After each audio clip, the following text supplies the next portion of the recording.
When you approached me, it was quite surprising that you had the kind of disclosures that you have and some of the background that you have. I do want to say that we're in a public place here, but we are forced to be in this kind of a public place for a number of reasons that I can't explain on camera.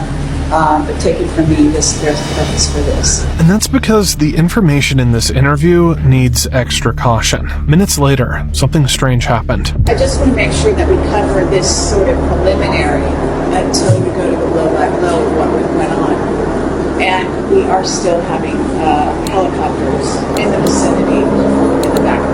What do you think? This is not going away. Once you hear what he's about to say, the timing of those helicopters won't feel random anymore. We have had to move from our location where we were to a more private situation in order to take this testimony because we have been overflown by repeated number of helicopters that simply did not want to go away. They were there long before the interview. One of the caveats that I do have some personal information that I did get personally involved in was some information that had to do with the Stargates and Looking Glass, and more specifically the 2012 problem with those projects. I guess popular opinion of what's out there right now is that the project was shut down because there was a problem when we approached 2012. This is a 2012 Project Camelot interview with Kerry Cassidy and Bill Wood, a former Navy member who said he had access to information far outside the public eye. At that time, people were already talking about 2012. But Bill claimed the real concern wasn't a prophecy or a calendar date.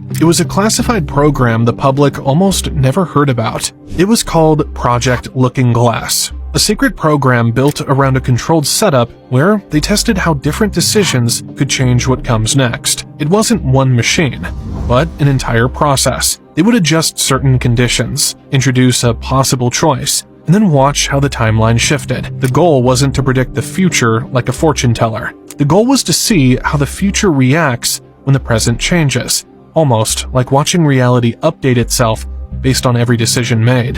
The timelines converge on that point in time. And when you know enough about the Stargate projects and the Looking Glass project to know how string theory works and how the possibility of possibilities works and how making one choice over here doesn't necessarily mean the other choice couldn't exist at the same time. But once you get your brain wrapped around this subject, you find out that at the end of 2012, in an easy way to put it, the choices that we make become less and less consequential to the future. And eventually we're pushed into this bottleneck of time, no matter which choice we make. What Bill is describing here is the main flaw behind the technology they were using. The idea was this. They would feed different choices into the system. Things like, what happens if we choose X? Or, what happens if we choose Y? And the machine would show the most likely future for each choice. At first, it looked extremely convincing.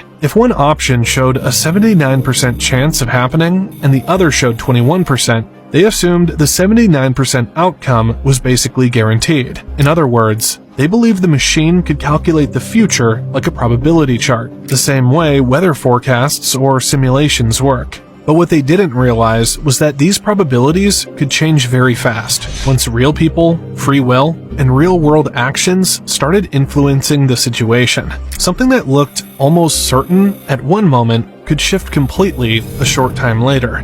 Bill's point is simple. They were treating the numbers as fixed, when in reality, the future was still flexible. So the big mistake wasn't the data, it was believing that the data could not change. This created a false sense of certainty, and that's why everything started to fall apart later. What happened was people, very smart people, began to figure out that something big was coming up. Something that made it so all the possibilities of all the future scenarios of any choice, any possibility that was fed in and observed through the Looking Glass inherently ended up in the same future. And no decision and no possibility changed past a certain point. That's the big secret. Okay, so is that certainly 2012 in your understanding? It well coincides with December 21st, 2012. Bill says that as they kept testing the machine, something strange started happening. No matter what scenario they entered, all timelines were ending in the same future. Normally, when you test different choices, you expect different results, different paths, different outcomes. But at a certain point, around the end of 2012, every path, every possibility, every simulation started showing the same ending. That's what he means when he says all possible timelines lead to the same basic set of history. To the people running the project, this was terrifying. Why? Because it meant they had lost control. It didn't matter what they did, what decisions they made, or what plans they tried to execute. The machine kept showing the same final outcome. So, the big secret wasn't that the future could be predicted. The big secret was that the future seemed locked, and nothing they did could change the direction things were heading. This is the moment where the people in charge started to panic, not because they knew what was coming, but because they couldn't stop it. The people that know everything about Looking Glass, that have gotten all the reports and all the information, the elites of the world, probably figured out that that was the end of the game. Nothing could be manipulated beyond that point. The people who had full access to the Looking Glass data eventually realized something unsettling. The machine kept giving them the same answer, over and over again, an outcome they did not want. For years, they believed the future could be shaped, influenced, or redirected. But once the timelines started converging, the technology stopped giving them the results they were hoping for. Every test ended the same way. Every scenario collapsed into the same final point. Bill says that this was the moment when those in control understood they had reached the end of the game, a point beyond which their influence no longer mattered. And here's the part that raises the real question. If they didn't like the answer, did they try finding a way to change the entire phenomenon? If a tool that once worked was suddenly useless, it's only natural to imagine that they would search for another method, another technology, capable of pushing reality in a different direction, or at least delaying the outcome they feared. If they were looking for a way to override or bypass the convergence of timelines, there is one project people often point to because of its timing, scale, and ambition. A project designed to manipulate the smallest building blocks of reality itself. And that brings us to CERN. What about the notion that CERN, for example, is engaged in trying to beat that game, as you call it? I would say, look at the problems CERN has had, the crazy little things that have kept that project from moving forward. Certainly, they have never even come close to getting that project to the level they want it to be to do what they really want to do with it. Okay, well, what about the notion that that's the party line, that they haven't been able to do so? But if you really think about it, that's what they would prefer people believe so that they don't think that there's a threat. Listen to the interviews of the scientists that are working on the project. Even they say that it seems like somebody or something from the future won't let them get that project done. This interview happened in 2012. At that time, CERN was already a massive scientific organization, founded in 1954, and had become the world's largest particle physics laboratory. But what most people don't realize is that the machine everyone talks about, the Large Hadron Collider, only became fully operational in 2008, just a few years before Bill's testimony. In simple terms, this machine does one thing. It accelerates tiny particles to almost the speed of light and smashes them together. When they collide, they break into even smaller pieces, allowing scientists to study the fundamental structure of reality, the particles and forces that existed right after the Big Bang. It's like a giant microscope, but instead of using lenses and light, it uses extreme collisions to reveal the building blocks of the universe. No decision, no possibility changed past a certain point. That's the big secret.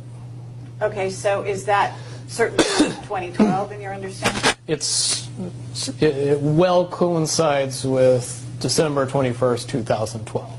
So at that point, all possibilities lead to the same Timelines. Rubicon. All possible timelines lead to the same basic set of history in the future. And what is that history to you? Did you know that, or did you find that out? That is the big question. That is the big secret. That is what sends everybody that has all of the information, that knows everything, into a blind panic. The people that know everything about Looking Glass, that have gotten all the reports and all the information, the elites of the world,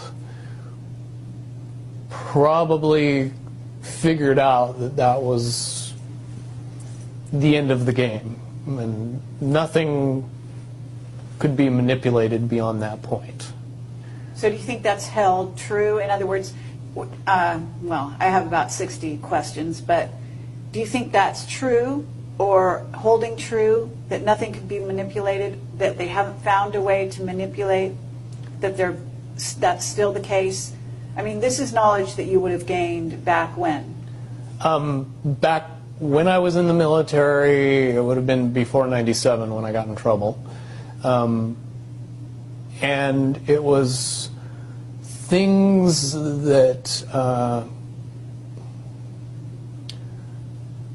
one of my particular areas that I was amazingly intuitive about is problem solving / mission planning, or more specifically, taking a bad mission and fixing it, getting everybody through and out of it. Troubleshooting an optimum future. Exactly. Certainly knowing how string theory and possible futures works makes it so you can work your mind very quickly to see the reality of what's happening and decide what decisions need to be made to change it for a particular outcome. Okay, but at a certain point you said that even the powers that be, so to speak, realized that having even abilities such as yourself, you're talking about, which they, in theory, had even using a computer or a looking glass. Right, they had to use a computer to do it. Right, so in essence, but at a certain point, it's still an end game. It's still, they cannot go beyond a certain point. At a certain point, after they're done hearing the computer tell them, this is what's going to happen, over and over and over and over again, all they become focused on is, how do we fix it? Why? What is this that's going to happen? The You know that? inevitable contraction of the timelines. What is this that's going to happen? The You know that? inevitable contraction of the timelines. But what does that mean for this reality? Do you know that? I don't know that.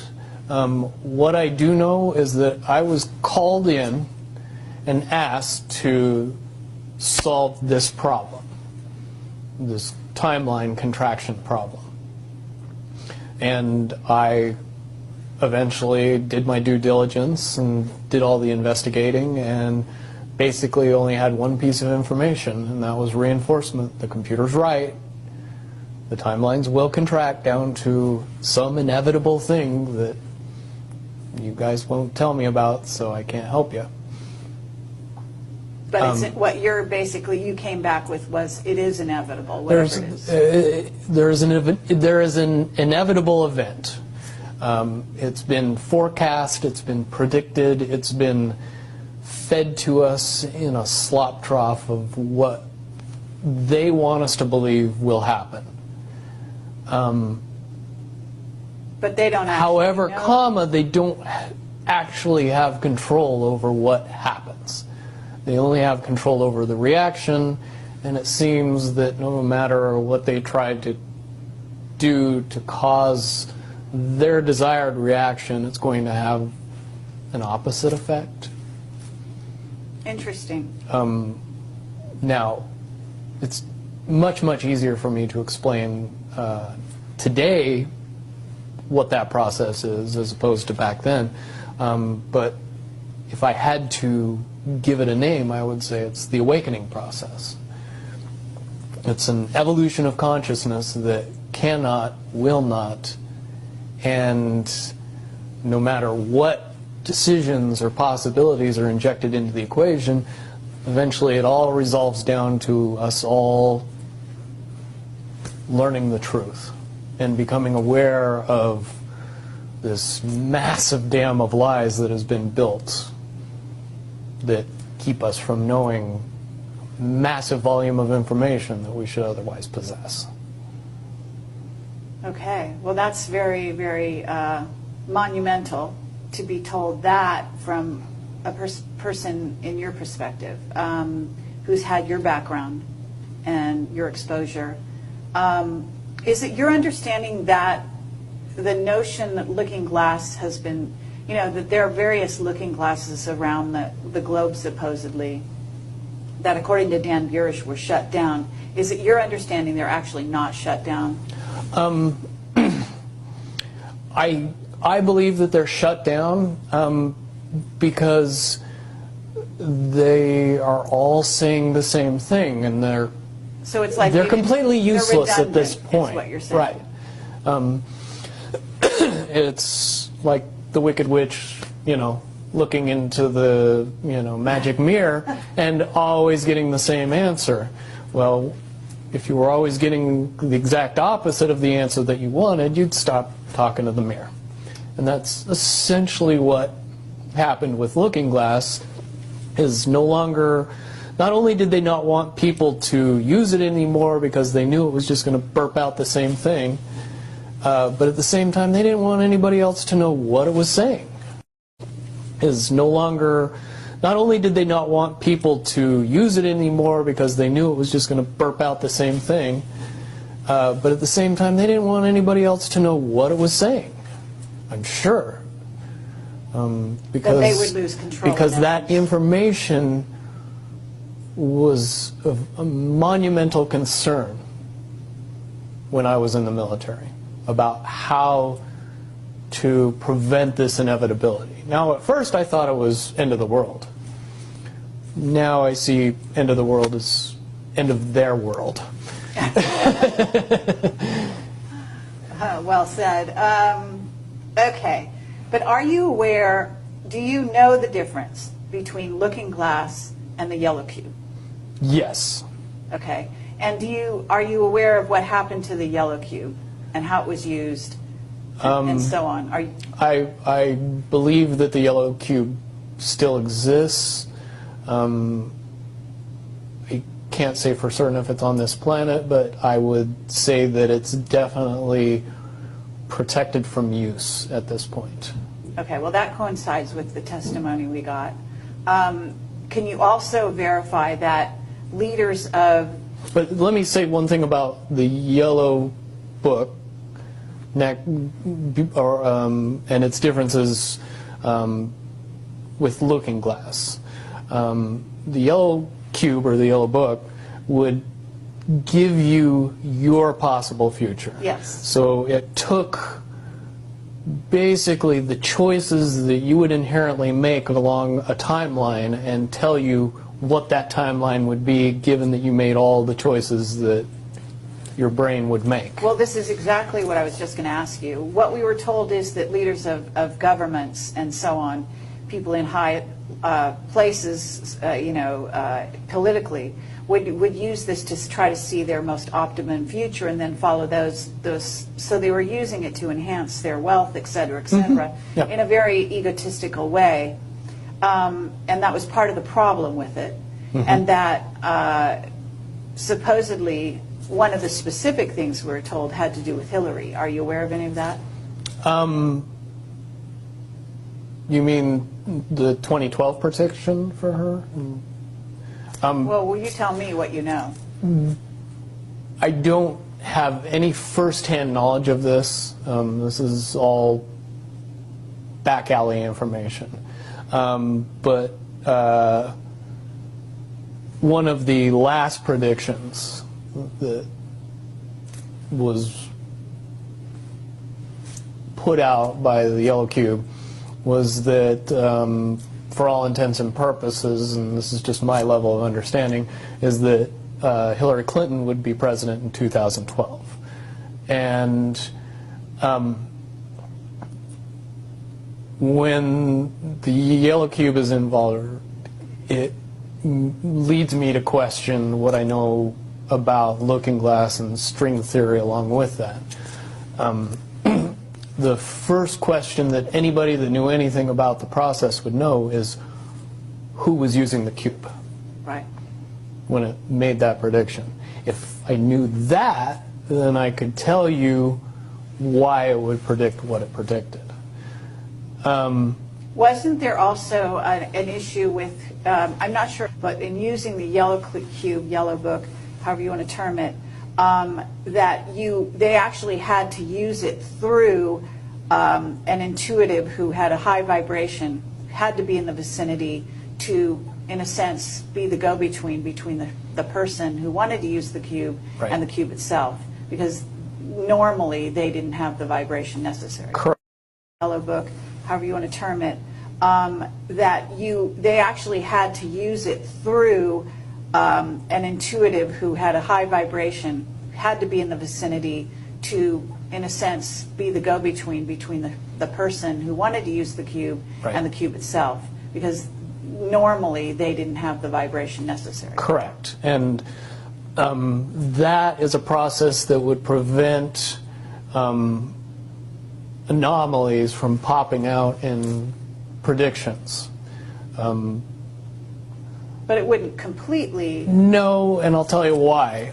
If it was used properly by somebody that knew how to use it and could eliminate their thought process from the machine's effective use, it would be very easy to get an exact, what future holds. Right. However, anybody that has that ability would inherently know that that information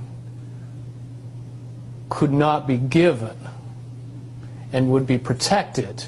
And that inherent notion would inject something into the yellow cube or the yellow book that would give an inaccurate statement. Just by the person that's using its intuition saying, if I tell the truth, it'll be bad.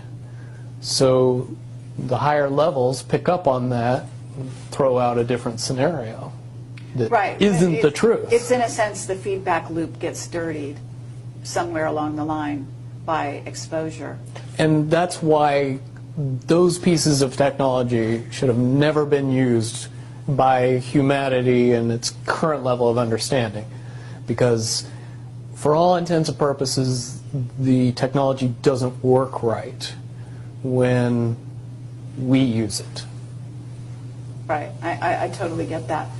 Okay, so to get back to Looking Glass and the possible futures that they do converge, and the notion of, is there anything else that you can tell us, that you would want to tell us about that and the rest of the laundry list of sort of information that you had directly to either for yourself or through someone that you had vetted?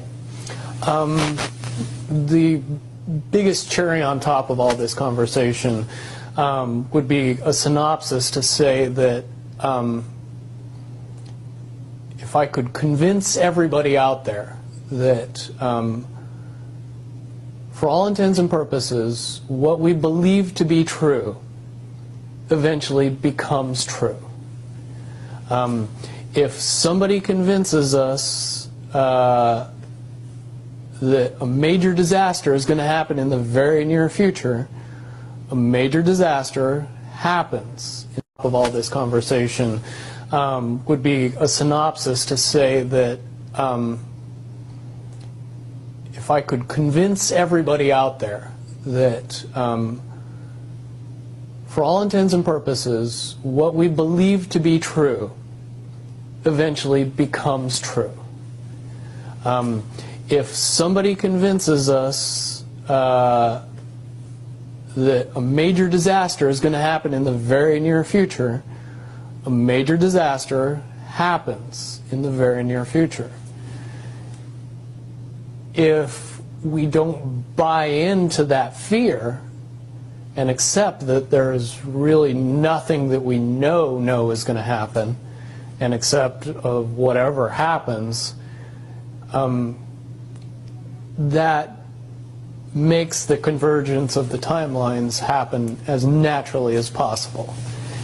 Any attempts to try to go away from this one inevitable conclusion, I again see as a new beginning, an end of this reality, the beginning of something that we can't even possibly understand based on the level of our beliefs currently.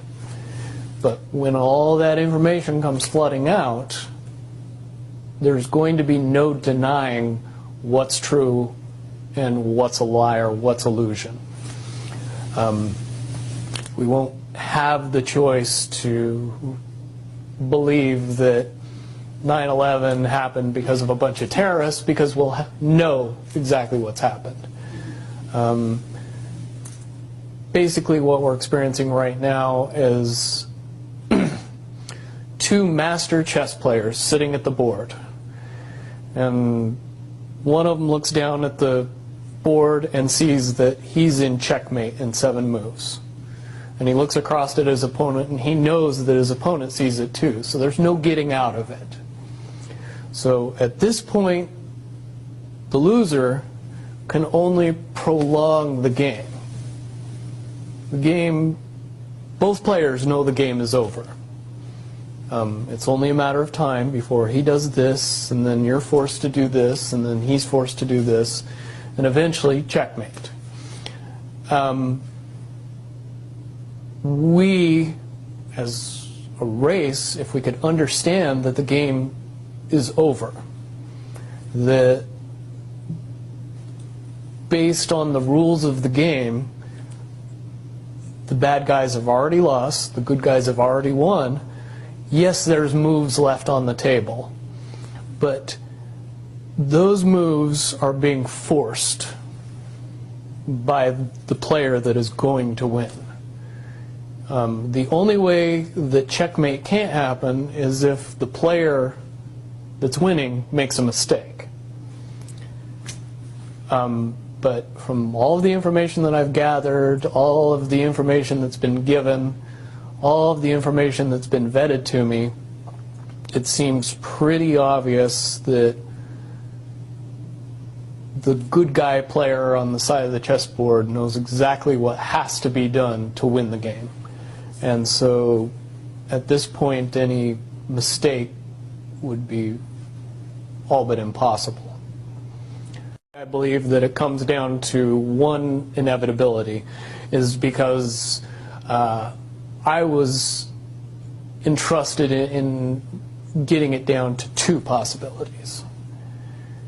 And I've heard both of those possibilities talked about in massive proportions, the good and the bad. Okay, do you want to talk, so can you in one sentence say what the good was and the bad was, or are you able to do that? To most easily put it to people, I suppose. One scenario is what most people would understand to be ascension, or an evolution of consciousness that brings us out of the cocoon and turns us into a butterfly. Timeline 2 is some kind of major global catastrophe that drives most of us underground and leaves a few of us on top to fend for ourselves. Very well put. Okay, so I would imagine, and you can... But I would also like to point it out that they call Timeline 2 Timeline 2. It seemed very odd to me that even back then it was identified as not 1. And that Okay. one is the didn't get one. talked about. Okay, 1 is the one that involves what in essence would be ascension, or moving into, from the cocoon to the butterfly. Okay, but I believe, based on what you're telling me, that they would have used a lot of people like you that had a proclivity for being able to see the future you know, to be what is a sort of an advanced psychic remote viewer, whatever you want to call that, and Looking Glass, to posit these potential futures, to go up to that point and to view it, and that you're just one of many. Wouldn't you agree? I would agree. And back in 1991, when I began my little adventure in the military, I would say that it was pretty obvious that there wasn't very many of us. However, you go 20 years into the future and you find out that it's coming to the point where there's a lot of people that have that ability, that are inherently realizing that ability, and are able, through some unknown extraordinary means, to develop that ability inside themselves without any outside help or assistance. And it's quite obvious that as far as advanced intellectual abilities, as far as simple intelligence levels, and cognitive skills of the human race has increased exponentially in the past 20 years. And people that were 10 years old in 1991 are now 30 years old and fully awake and conscious of this burning inside that says, I am a lot more than what I see in the mirror.